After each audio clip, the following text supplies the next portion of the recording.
Muito bem, então vamos começar a nossa aulinha aqui, sossegado. Na dinâmica de populações, pessoal, a gente vai analisar as oscilações, né, que as populações sofrem, né, ao longo do tempo, em número, com relação ao número.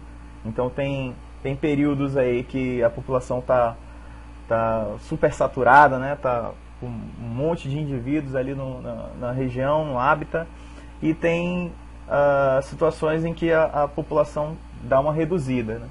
E esse tópico de dinâmica de populações é a parte de ecologia que analisa exatamente isso, né? Por que ocorrem essas oscilações, essas variações no número de indivíduos de uma população, né? Quais são as causas, né? E quais são os principais indicadores aí, quais são os principais índices que interferem, que influenciam, né, nesse número, no aumento, né, e na redução do número de indivíduos de uma população. Para a gente analisar a dinâmica populacional, a gente precisa averiguar duas variáveis extremamente importantes, que é a densidade populacional e a taxa de crescimento populacional. Pô, densidade populacional você já vê na geografia, né? Que é o número de indivíduos por área, né? O número de indivíduos por volume ocupado, que no caso da biologia, a gente também pode estar analisando ali dentro da água, né? Dentro do rio, dentro do lago, o número de indivíduos que ocupa determinado volume, né, ali dentro daquele ambiente aquático. Então, o volume também interessa para a gente aí calcular a densidade populacional de alguns indivíduos, né, de algumas espécies. E a taxa de crescimento populacional, ela vai analisar essas oscilações, essas variações da densidade ao longo do tempo, tá? Então, a gente vai dar uma olhada com calma, né, nas equações aí que a gente precisa usar para calcular tanto a densidade quanto a taxa de crescimento. A densidade populacional, como você já deve ter visto aí na geografia, ela é determinada pelo número de indivíduos de uma espécie por área ou volume, né, considerado. Quando a gente trabalha população humana, que a gente analisa outros fatores, tipo idade, né, sexo, distribuição e tal, e mais específico para a população humana, a gente chama esse cálculo, né, essa medida de densidade demográfica, tá bom? Muito bem. Só que a gente tem que prestar atenção no seguinte: essa população, ela vai estar distribuída no local, ela pode estar distribuída de diversas maneiras, né? Ela pode estar de forma aleatória, né, dentro ali do hábitat. Tipo, tem muito recurso, né, disponível no hábitat, então não interessa, assim, os indivíduos não vão ligar muito para as posições que eles vão ocupar ali naquele território. Pode haver uma distribuição mais agrupada, isso depende da espécie, né, se ela tem essa tendência a formar grupos dentro da população, ou se a distribuição de recursos meio que força essa dispersão agrupada, né? Então pode haver aí uma diferença na dispersão dessa espécie. E pode haver também uma dispersão uniforme, né? Que é quando os indivíduos vão ocupando territórios de maneira mais espaçada, de forma mais homogênea, né? Então a gente tem aí diferenças, e depende muito diferenças na dispersão dos indivíduos, né, na população, que depende muito da espécie, né, e da distribuição de recursos, né, do ambiente, tá bom? Então, só prestando atenção aí. Muito bem, continuando, né, gente? Quais são os fatores que contribuem, né, para o aumento ou para a redução do número de indivíduos de uma população? E isso vai interferir não só na taxa de crescimento populacional, também na densidade, né, populacional. Então, quais são os fatores que a gente precisa levar em consideração nesses cálculos aí, tanto de densidade quanto de crescimento? Primeiro, aqueles que contribuem para o aumento, né, da densidade e da taxa que fazem a população aumentar, né? A taxa de natalidade e a de imigração. Pô, é bem óbvio, né, essa confirmação, porque nasce mais indivíduo, né, mais indivíduos de outras regiões estão entrando na população, então isso faz a densidade aumentar, né, faz a população crescer em número, né? E aqueles que contribuem para a diminuição da densidade são a taxa de mortalidade e a de emigração, ou seja, dos indivíduos que estão saindo, né, daquela população. Os que morrem e os que saem, né, fazem a população diminuir. Então a gente calcula o número de indivíduos da população, tipo NX, né? Esse NX e o N0, eles fazem referência ao momento que a gente está registrando, né, aquele cálculo, tipo, que a gente está tirando observando aquelas medidas lá, né, de natalidade, mortalidade, imigração e imigração. Então, no momento X, né, o número de indivíduos vai ser esse, né? Vai ser igual ao número de indivíduos no início, né, da minha observação. Ou cheguei num local, vou observar o número de indivíduos de uma população de arara, né? E aí eu começo a contar, né? Eu tenho ali 500 araras, então esse vai ser o meu N0, certo? E aí eu vou acompanhando, né, aquela população ao longo de, sei lá, uma semana, né, um mês. E aí eu vou observar quantos vão nascer, quantos vão morrer, quantos vão entrar naquela população vindo de outros locais, ou seja, imigrantes, e quantos vão sair, né, emigrantes. Então tudo isso eu vou observar ao longo do tempo, tá bom? Muito bem, a taxa de natalidade e a taxa de mortalidade se referem a quantos indivíduos nascem, quantos indivíduos morrem, respectivamente, certo? Mas isso dividido para cada 1000 indivíduos, ok? Então é uma taxa que faz correspondência a cada 1000 indivíduos. Então a cada 1000 indivíduos, sei lá, 30 nascem ou 30 morrem, entendeu? Então é essa forma que a gente usa para calcular a taxa de natalidade e mortalidade dentro da dinâmica de populações. E a de imigração e emigração já fazem referência ao tempo, né? Quantos indivíduos de outras áreas chegam, né, dentro daquele tempo que eu observei, e quantos indivíduos saem dentro daquele tempo que eu observei também, tá? Então percebe aí que a gente tem que levar em consideração o tempo do estudo, né, da observação, né, daquela população, para poder estimar a imigração e a emigração, né, daquela população lá. Então a densidade, galera, vamos voltar lá para a densidade. A densidade é o número de indivíduos por área ou volume. Sendo que esse número de indivíduos eu vou calcular de que maneira?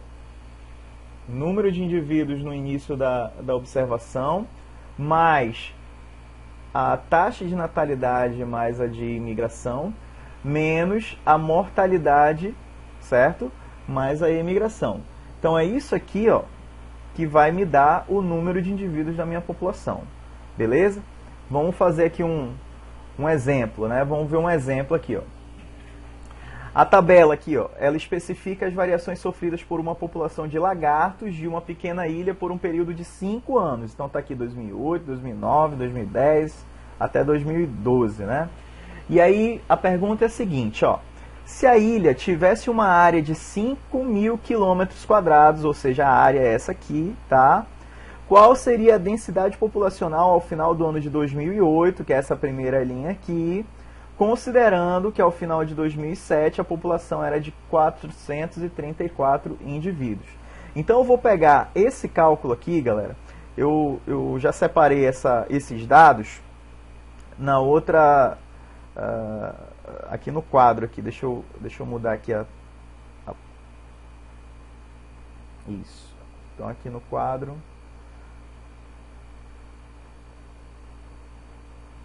5.000 km², 434 indivíduos, certo?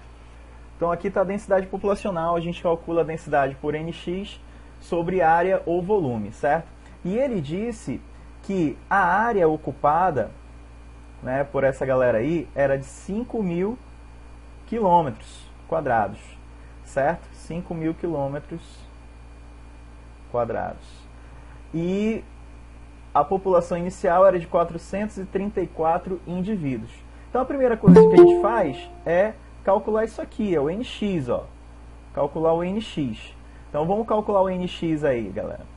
NX é igual a 434, tá?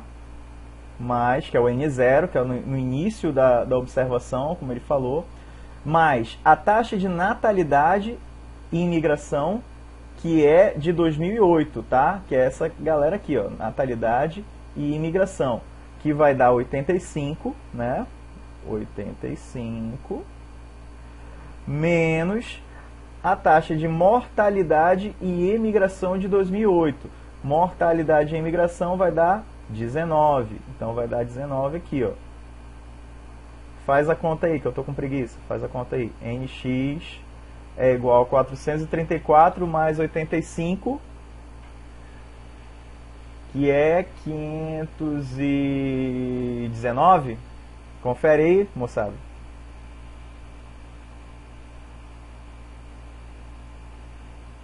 Menos 19, que é igual a 500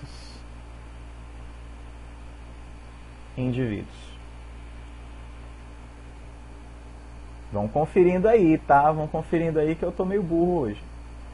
Então, ó, a densidade vai ser o seguinte. Vai ser 500 dividido, né, por 5.000, que é a área que ele considerou. Ou seja, 0,1, né, indivíduo por quilômetro quadrado. Certo? Então essa vai ser a densidade calculada lá para 2008, tá bom? Deixa eu mudar aqui rapidinho. E aí está o cálculo, né, que eu já tinha feito o cálculo aí, mas fica aí para vocês, né, entenderem o processo, tá bom? Beleza, galera, a gente já viu a densidade, né, populacional, agora vamos ver a taxa de crescimento, né, populacional. Então existem duas formas da gente calcular a taxa de crescimento, que é a taxa de crescimento absoluto, né, que ela é dada por essa formulazinha básica aqui, ó.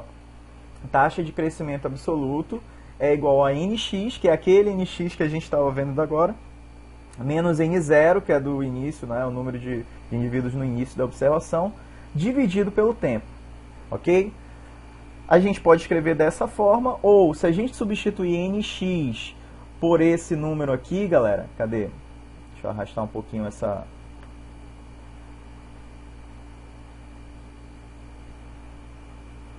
Rapidinho.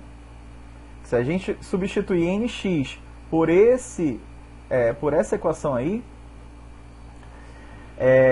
N0 mais N mais I menos M mais E, se a gente substituir isso, né, esse NX por essa continha aqui, a gente vai cancelar N0, né, aqui em cima, a gente cancela N0, e aí fica com essa segunda opção aí de fórmula, né, TCA é igual a N mais I menos M mais E dividido pelo tempo. Lembrando que N é a taxa de natalidade, I é a taxa de imigração, M é a mortalidade e E é a emigração. Então não tem mistério, né? Essa taxa de crescimento, ela pode ser igual a zero, que vai indicar uma população equilibrada, né? Não está aumentando nem diminuindo. Ela pode ser maior que zero quando a população está aumentando ou menor que zero quando a população está diminuindo, beleza? Então a gente tem aí essas possibilidades nos valores da taxa de crescimento absoluto. Só que aí tem um problema, né, galera? Vamos dar uma olhada nesse problema aí, ó. Num experimento, um pesquisador foi acompanhando o número de bactérias, né, de duas populações ali, de duas placas, né, de placas de Petri, né, dois meios de cultura diferentes. Então você tem uma população A no início da observação com 10 mil bactérias e uma população B no início 200 mil bactérias. E aí depois de 2 horas, olha o que ele observou. Que aquela população A de 10 mil passou para 40 mil. E a população B de 200 mil passou para 600 mil bactérias. Se a gente for calcular a taxa de crescimento absoluto da população A, a gente vai fazer isso, ó, 40 mil menos 10 mil dividido por 2, que é o tempo que ele considerou, 2 horas. E aí vai dar 15 mil indivíduos por hora. E a taxa de crescimento absoluto da população B vai dar 600 mil menos 200 mil dividido por 2, vai dar 200 mil indivíduos por hora. Agora, olha para essa tabela, gente. Olha para essa tabela. Olha com calma para essa tabela aí. Você sabe, você consegue me dizer aí quem é que cresceu mais rápido? Quem é que cresceu mais? Qual foi a população que cresceu mais? Foi a população A ou foi a população B? Olha para a tabela, não olha para a conta não, olha para a tabela. Você consegue me dizer se quem cresceu mais foi a população A ou a população B? Ó, a população B, ela triplicou, certo? Passou de 200 mil para 600 mil, então triplicou. A população B triplicou. Agora, a população A, pô, ela quadruplicou, não foi? Foi de 10 mil para 40 mil, não foi? Divide 40 por 10 vai dar 4 vezes. Se tu dividir 600 por 200 vai dar 3 vezes. Então ela só triplicou a população B. Então a população A, ela cresceu muito mais. Entendeu? Aí, imagina o seguinte. Essa taxa de crescimento absoluto, ela não reflete de forma adequada, de forma muito fiel, o que realmente está acontecendo com aquela população. Então é por isso que os caras criaram a taxa de crescimento relativo, que aí o cara divide, antes dele dividir pelo tempo, ele está dividindo pelo número inicial de indivíduos da população. Olha só, então você tem aqui, ó, nx menos n0 dividido por n0, e dividido pelo tempo. Comparando com aquela anterior, era só nx menos n0 dividido pelo tempo, Comparando com a anterior aqui, ó, nx menos n0 dividido pelo tempo é a taxa de crescimento absoluto. Só que como isso aqui dá uma visão meio equivocada aí do que está acontecendo com a população, eles criaram a taxa de crescimento relativo, em que eles estão dividindo primeiro pelo número inicial de indivíduos antes de dividir pelo tempo. Então olha só como vai ficar agora o cálculo daquelas populações lá de bactérias, Então você tem a taxa de crescimento relativo, ok? Então vai dar aí, ó, 1,5 indivíduos por hora, que ele analisou por 2 horas. Lembra que ele tem que dividir pelo tempo. E a outra vai dar 1 indivíduo por hora. Olha só a diferença. Agora a gente consegue visualizar, a gente consegue ter uma ideia do que está rolando com as populações. A gente tem uma noção aqui que a taxa de crescimento da população A é maior do que a taxa de crescimento da população B. Então, a taxa de crescimento relativo é bem mais adequada para a gente observar ali o que está acontecendo com a população. Beleza aí, gente? Então, vamos continuar. Aquela tabelinha daquele primeiro problema, vamos dar uma olhada nela com mais calma aqui, ó. Vamos tentar calcular a taxa de crescimento relativo. A taxa de crescimento relativo do ano de 2008, tá? No ano de 2008, deixa eu colocar aqui com essa caneta aqui. Taxa de crescimento relativo de 2008,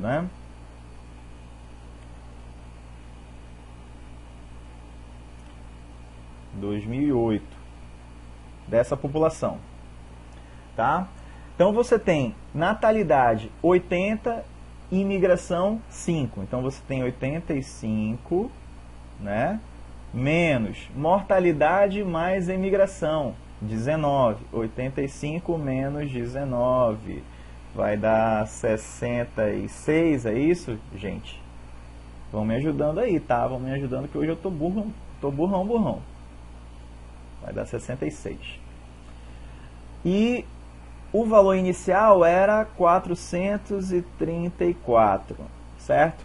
E isso dividido pelo tempo, que é um ano, né? Vou botar um ano aqui, 2007 para 2008, né? Um ano.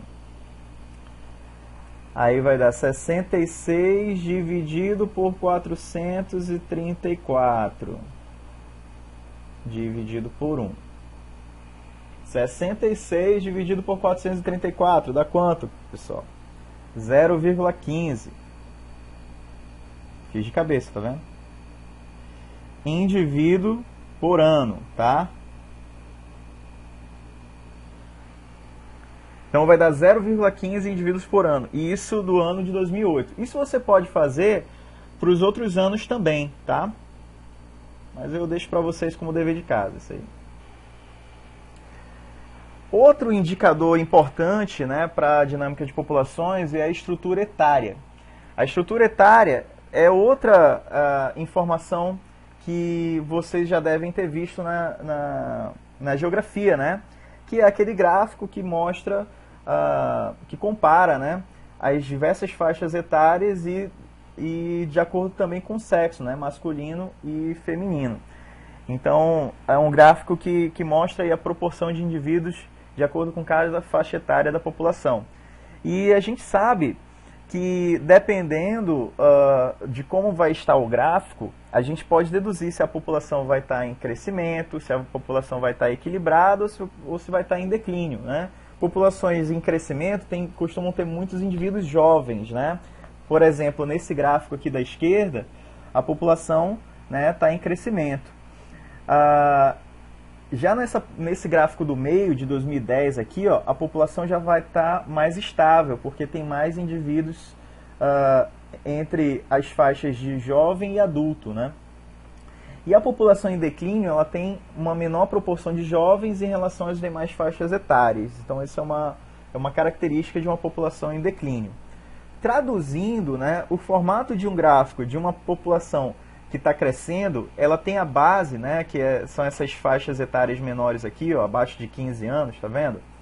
Essas faixas etárias aqui, quando estão maiores, né, quando a população tem mais indivíduos, né, abaixo dessa faixa etária aqui, significa que ela está crescendo, né? Então existe o crescimento rápido aqui, ó, e um crescimento mais lento que lembra mais uma pirâmide. Uma população estável, ela tem uma proporção mais equilibrada aqui de indivíduos na idade adulta, né? Jovens e adultos, né, estão numa proporção mais equilibrada aí. E uma população em declínio, né, ela é representada por um número bem menor de indivíduos jovens, né, na população comparado, né, aos indivíduos adultos e de outras faixas etárias, tá bom? Então essa também esse também é um gráfico que a gente usa bastante na dinâmica de populações. Muito bem, pessoal, então a gente vai ver agora alguns elementos que são extremamente importantes também para regular o número de indivíduos de uma população, mas que tem mais a ver com as características do ambiente e com características da espécie, né, mais voltadas para a espécie ali. O primeiro elemento é o potencial biótico. O que é o potencial biótico? Se eu colocar uma espécie, né, de bactéria ali no meio de cultura e só fornecer alimento para ela e nutrientes e temperatura e umidade, coisas que são assim essenciais para o crescimento dela. Se eu só estimular o crescimento dela e não impor nenhuma condição limitante, tá? Sem nenhuma condição limitante. O potencial biótico vai ser a capacidade que aquela espécie de bactéria vai ter para aumentar, né, o número de indivíduos da sua população só por reprodução. Então, qual é a taxa de reprodução que aquela bactéria vai ter, né? Tipo, 2 indivíduos por hora, 3 indivíduos por segundo, enfim. A cada 2 segundos, mais 4 indivíduos. Então, essa taxa de reprodução que ocorre, né, sem limitação nenhuma, ou sem fator limitante nenhum, é o que a gente chama de potencial biótico. É o potencial que a espécie tem para crescer, tá? Naquele ambiente. Beleza, esse potencial biótico, obviamente, vai ter uma curva, né? Vai seguir uma curva exponencial. Lembra daquela ideia do Thomas Malthus, né? A população humana cresce em PG, enquanto os recursos crescem em PA e tal. Então é mais ou menos por aí, tá bom? Mas isso aqui já é mais abrangente, não é só com a população humana que a gente está falando, né? Então a população de indivíduos de uma espécie num local, ela tende a aumentar seguindo uma PG, seguindo uma curva exponencial. Mas, na realidade, a gente sabe que tem outros fatores limitantes. E esses fatores limitantes, aqueles fatores que vão meio que impedir, vão frear, né, o potencial biótico. Opa, peraí, não é por aí, calma, relaxa, né, não é por aí. Então, é o ambiente dizendo para a espécie que existe um limite para a reprodução dele. Então, esse conjunto de fatores ali que vão frear o potencial biótico é o que a gente chama de resistência ambiental. Então, nesse gráfico que você está vendo aqui, ó, você está vendo aquela curva do potencial biótico do primeiro gráfico, né, que é a curva exponencial aqui, só que você está vendo a curva de crescimento real, que é uma curva em S. Não sei se você percebe aqui um Szinho bem discretinho. Então, essa curva em S, que é o chamado crescimento logístico, é o que representa o crescimento real. E por que a espécie ela adquire esse formato, o crescimento da espécie adquire esse formato aí? Por causa da resistência ambiental. Então a resistência do meio, ela vai alterar essa curva, né, de crescimento para que a espécie não ultrapasse os limites ali. O limite, né, que o ambiente consegue suportar, né, para uma determinada população é a chamada capacidade de suporte, ou carga biótica máxima. Então a capacidade de suporte é o número de indivíduos de uma população que o ambiente consegue suportar. Opa, ó, população humana, o planeta Terra só aguenta até 7 bilhões de pessoas, mais que isso a gente não consegue mais suportar, senão o ambiente começa, né, a entrar em colapso, né? Então você tem aí uma capacidade de suporte que é o limite imposto pelo ambiente, tá bom? Essa resistência ambiental, pessoal, ela vai vir de diversas formas, né? Ela vai vir por fatores bióticos ou abióticos, tá bom? O que é o fator biótico? O fator biótico é competição, né, com outros indivíduos da mesma espécie, competição com indivíduos de outras espécies. Fatores abióticos são salinidade, né, umidade, terremotos, enfim. Então tem vários fatores ali ambientais que vão interferir, né, que vão estabelecer os limites da capacidade de suporte, ok? É claro que tem alguns casos que não seguem muito essa curva em S, né, esse crescimento logístico. Um exemplo disso é o que acontece com rato, né?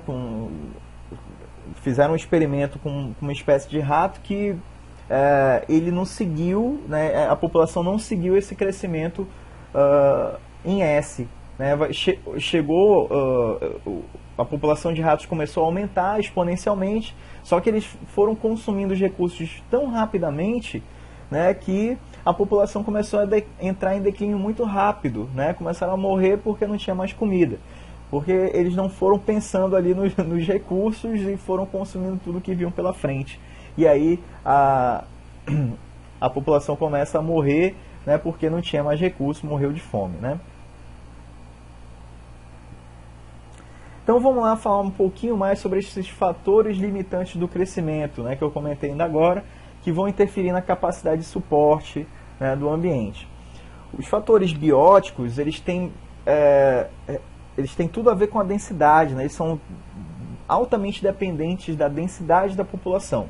Isso porque esses fatores bióticos, eles correspondem a algumas daquelas relações desarmônicas que a gente viu na aula de relações ecológicas, né? Então, relação desarmônica. A relação ecológica ela pode ser harmônica ou desarmônica, certo? A relação desarmônica, ela vai interferir de forma que uma das espécies, ou um dos indivíduos envolvidos ali, vai sair prejudicado. Então isso vai interferir na densidade populacional daquela espécie que está sendo prejudicada, vai interferir na densidade populacional daquela outra espécie que está também sendo prejudicada ou que está se beneficiando, enfim. Então, existe aqui, né, uma relação muito próxima, né, entre essas relações desarmônicas e a densidade, né, das duas populações envolvidas aí, ou dos dois indivíduos envolvidos. Entre as relações desarmônicas, né, que realmente influenciam, efetivamente influenciam aí no número de indivíduos da população, a gente tem as competições, né, tanto intraespecífica quanto interespecífica, a predação, né, e o parasitismo. Professor, não entendi direito a relação entre densidade, né, e essas relações desarmônicas aí. Pensa um pouquinho, né, dentro dessa competição intraespecífica. Quando você tem dois indivíduos da mesma espécie competindo por território, essa competição ela vai ser mais acirrada se tiver mais indivíduos dentro daquela população, né? Porque o território vai ficar mais apertado, vai ficar mais difícil ali para eles encontrarem território, né, para se reproduzir, para viver, enfim. E isso acaba sendo cada vez mais crítico se a espécie exigir um território maior, né? Como, por exemplo, os grandes felinos, eles dependem de uma extensão territorial muito grande. Então, quando você tem uma densidade populacional grande, isso acaba afetando a questão da territorialidade, né, de cada indivíduo na população. Professor, o que é essa territorialidade? Territorialidade, pessoal, é o hábito que a espécie tem de demarcar território, certo? Então você tem aquelas espécies de foca, né, de leão marinho, que competem muito por território no ambiente terrestre, né? E isso acaba sendo mais difícil, né, de demarcar, né? Esse território acaba sendo mais difícil de demarcar quando a população fica mais numerosa, né? Então, existe aí um problema quando a população acaba ficando cada vez mais numerosa, né? Isso ocorre porque esses indivíduos estão competindo por território, estão competindo por alimento, estão competindo por parceiros, né, de reprodução. Então, isso fica cada vez mais difícil à medida que a densidade aumenta. E um exemplo disso, né, é com o chapim real, né, que é esse passarinho que você está vendo, que quando ele está, né, com uma densidade assim, de um casal por hectares, eles produzem, né, eles em média produzem 14 filhotes por ninho. Então produzem 14 filhotes por ninho quando tem só um casal por hectares. Agora, quando esse número aumenta para 18 casais por hectares, o número de filhotes que cada casal consegue produzir diminui bastante. Isso por quê? Por conta da questão da territorialidade, né, competição por alimento, né, competição por território, né, por ninho, por galho, enfim. Isso acaba afetando, né, a produção de filhotes dessa geração. A competição interespecífica, como a gente já comentou, né, na aula de relações ecológicas, quando você tem duas espécies com um nicho ecológico muito sobreposto, a tendência é que uma espécie, e que essas espécies, quando essas espécies ocupam o mesmo local, né, a tendência é que uma espécie exclua a outra, né, do ambiente. Então, quando você tem duas espécies com um nicho muito sobreposto, coabitando, né, o mesmo local, a tendência é que uma acaba excluindo a outra por aquele princípio de Gauss lá que a gente comentou, o princípio da exclusão competitiva. Né? Não tem como elas existirem, como elas compartilharem, né, o mesmo nicho. Né? Não dá. E isso tem muita influência também da densidade. Por quê? Se uma espécie, né, se a população de uma espécie estiver muito maior que a população da outra espécie, é claro que a primeira vai excluir a segunda. Né? Se essa Aurélia aí tiver muito mais numerosa que a Caudatum vai ser excluída. Né? Um outro exemplo aí de fator biótico, né, que interfere no número de indivíduos da população é o predatismo, né, e também o parasitismo, que são dois exemplos que são muito semelhantes. Né? A população de predador ela oscila meio que acompanhando a população de presa. Nesse gráfico, você está observando aí a oscilação das populações de lebre, né, e de lince do Canadá. Então, observa nesse gráfico que a linha azul ela representa a população de lebres e a linha vermelha representa a população de linces. E observa que quando a população de lebres aumenta, aumenta a disponibilidade de alimento para o lince. Então isso faz aumentar também a população de lince, porque com mais alimento eles se sentem mais à vontade para se reproduzir, então a população de lince aumenta também. Só que quando a população de lince aumenta o número de predadores, obviamente, daquelas lebres, e isso acaba afetando a população de lebres, que acaba diminuindo. E quando a população de lebres diminui, a população de lince volta a diminuir de novo. E isso vai se repetindo de forma meio que cíclica, né, ao longo dos anos. E essas variações que você observa, né, nas populações de lince e de lebre, é óbvio que não depende só, né, do lince e da lebre. Depende também, não depende só dessa relação entre eles de predatismo. Depende também de outros fatores, né? O lince, ele tem um nicho ecológico, ele vai ter certas exigências, né, do ambiente ali. E a lebre também vai ter suas exigências do seu nicho ecológico, e essas condições vão interferir também na dinâmica das populações de cada espécie. O parasitismo é bem semelhante, né, ao predatismo nesse sentido, porque se aumenta o número de hospedeiros, vai aumentar o número de parasitas também. É só a gente lembrar também que a relação entre parasita e hospedeiro, ela pode ter três classificações aí possíveis, né? A gente pode classificar a relação entre parasita e hospedeiro como endêmica, como epidêmica e como pandêmica. Quando é que a relação é endêmica? Quando o número de hospedeiros, né, parasitados é relativamente estável ao longo dos anos.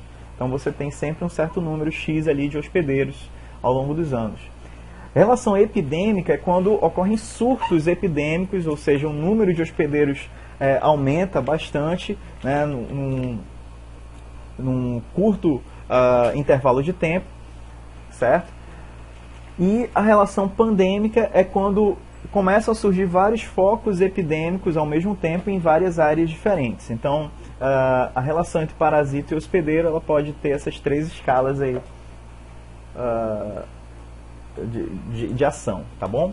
E só para você observar, né, esse gráfico, né, que mostra a relação entre um parasita e um hospedeiro, né, ao longo de dias, aí, de 400 dias, você observa que o número de hospedeiros, né, varia meio que acompanhando o número de parasitas. Quanto mais hospedeiros, mais parasitas. Quanto menos hospedeiros, menos parasitas. Ok? E por fim, quais são os fatores ambientais, né, quais são os fatores abióticos mais relevantes aí para limitar o número de indivíduos de uma população, né? A gente tem a intensidade da luz, a quantidade de água, a salinidade, né, a pressão, a temperatura, que são fatores que vão limitar, né, o número de indivíduos de uma espécie. Tá? Você observa aí nessa figura, né, que existe aí, dentro do ambiente, existe um chamado gradiente ambiental. Né? No meio, você observa as condições ideais para a sobrevivência daquela população naquele ambiente. Né? Então, os indivíduos vão tender a ocupar aquele local, né, com as condições ótimas, com as condições ideais, né, para a sobrevivência daquela espécie.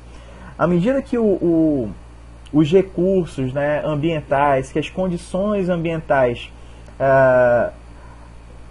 começam a diminuir, né, no ambiente, ou se tornar mais diferentes ali do que a espécie precisa, o que vai acontecer? A espécie já não vai mais gostar de ocupar aquelas regiões do ambiente. Então, ela já vai viver naquele limite do estresse fisiológico, como você está vendo na figura.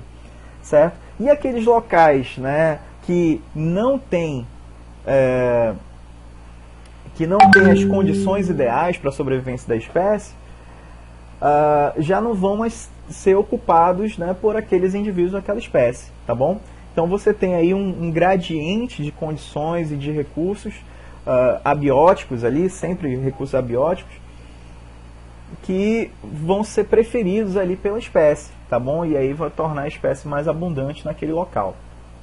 Além desses fatores abióticos que vocês já conhecem, tem também as catástrofes ambientais, né, que vão interferir na deriva genética, né, como a gente já comentou, e acabam determinando se a próxima geração, as características da próxima geração também, né, com essa deriva genética, e também vão dizer se na próxima geração o ambiente vai conseguir suportar 10 mil indivíduos, 5 mil indivíduos, né, daquela espécie ali naquele local. Então essas catástrofes ambientais também interferem na capacidade de suporte, né, do ambiente.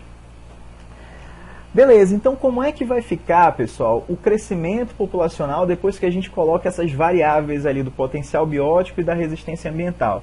Imagina esse gráfico aí, essa figura, como se fosse um velocímetro, né? E o ponteiro do meio ele indica a densidade populacional. Se o potencial biótico, né, se é a capacidade, que é aquela capacidade da espécie, né, de se reproduzir e tal, sem limite, né, aquela curva exponencial louca, né? Então, se o potencial biótico não encontrar muita resistência do ambiente, a densidade populacional vai aumentar pra caramba. E quais são os indicadores que a gente vai analisar, né, para chegar nessas conclusões aí da densidade populacional aumentando? Você é a natalidade e a imigração, obviamente, né? Então, esses fatores, natalidade e imigração, contribuem para o aumento, né, da população e são reflexo também do potencial biótico, né? E beleza, e por outro lado, né, se a resistência ambiental, né, estiver impondo uma pressão muito grande sobre o potencial biótico, aí a densidade populacional tende a diminuir, né, e os indicadores que a gente vai usar para analisar isso são a mortalidade e a imigração, né, que são os fatores que tendem a diminuir, né, o número de indivíduos de uma população. E é isso, tá, gente? Eu espero que vocês tenham gostado, né, da aula, né, e até a próxima.